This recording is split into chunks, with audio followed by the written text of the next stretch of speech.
Good morning and अस्सलाम वालेकुम।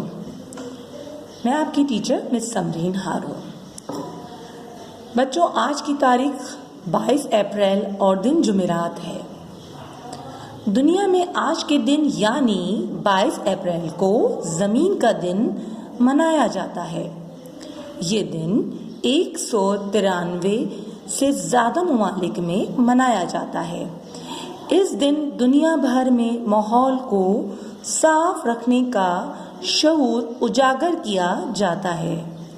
माहौल को साफ रखने के लिए ज़रूरी है कि हम दरख्त और पौधे ज़्यादा से ज़्यादा उगाएं ताकि हमारी फ़िज़ा आलूदगी से पाक हो।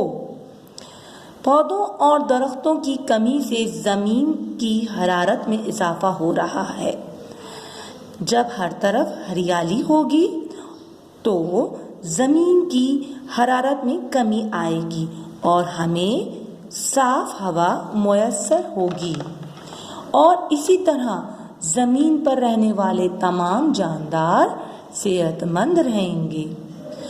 बच्चों, हमें चाहिए कि ज़्यादा से ज़्यादा दरख्त और पौधे उगाएं और कचरा हमेशा कचरेदान में डालें।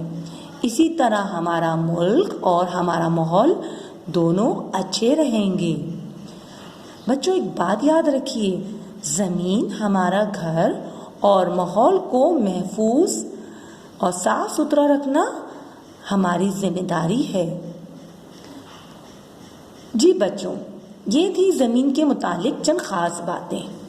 अब आपका काम ये है कि मैं आपको चंद मददगार अल्फाज बता रही हूँ जिनकी मदद से आपने ज़मीन के दिन पर चंद जुमले तहरीर करने हैं। मैंने जो आपको ज़मीन के दिन की मालूमात फराहम की हैं, ये मददगार अल्फाज उसी में से हैं। लिहाजा वीडियो को गौर से सुनिए और जुमले बनाइए। ठीक है? अच्छा मेरे प्यारे बच्चों, इंशाअल्लाह फिर हम नेक्स्ट वीडियो में मिलेंगे। जब तक के लिए अल्लाह हाफ़िज़।